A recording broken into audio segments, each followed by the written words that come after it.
quick overview on two products out of the Newisland Nerf line, or foam flinging line. These aren't really performance-based blasters, but they're pretty cool and they have a little gimmick which I'll get into. So we'll quickly go over the Space Wars takedown blaster first. The gimmick of this blaster is you can take it apart if you want to do that, which I'll show you.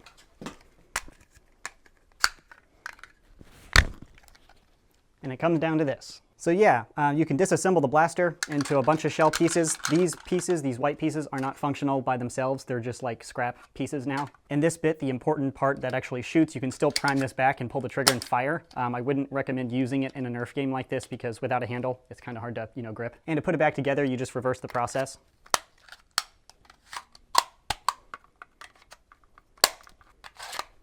In its completed form, these pieces don't have any real function. They don't flip out and do anything cool. It's just a takedown blaster if you want to do that. Up front, you have a single barrel and then two ammo dart storage places here. To prime, you pull back on this piece here.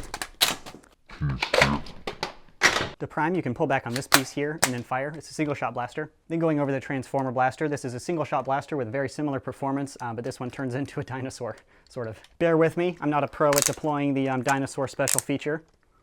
But you could just flick everything out. It's kind of like a multi-component transformer here.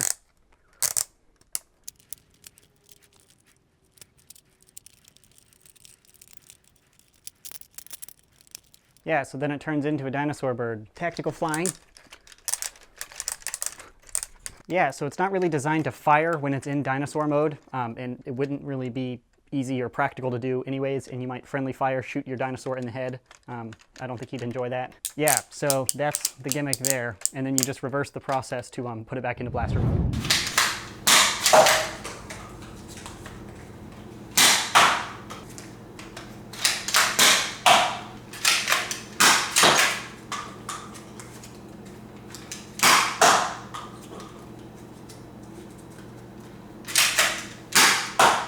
Oh, out of ammo. Tactical Birdman mode.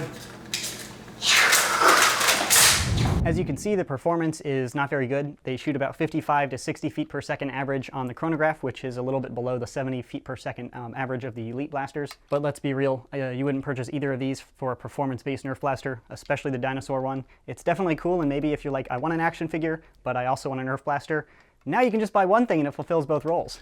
It is kind of a funny product, and I mean, to combine dinosaurs with guns, that's not even fair, man. Then they could just take over the world. We can't give the dinosaurs any more ideas. If they start wielding guns, we're all screwed, so come on. And the takedown blaster, without a real purpose to take it down, because it's not like the deploy where it gets smaller. Even though the deploy is a crap blaster, it's a decent idea. This one kind of just falls apart into multiple pieces. It doesn't really collapse and get smaller. It just becomes more of a burden to carry all the pieces around.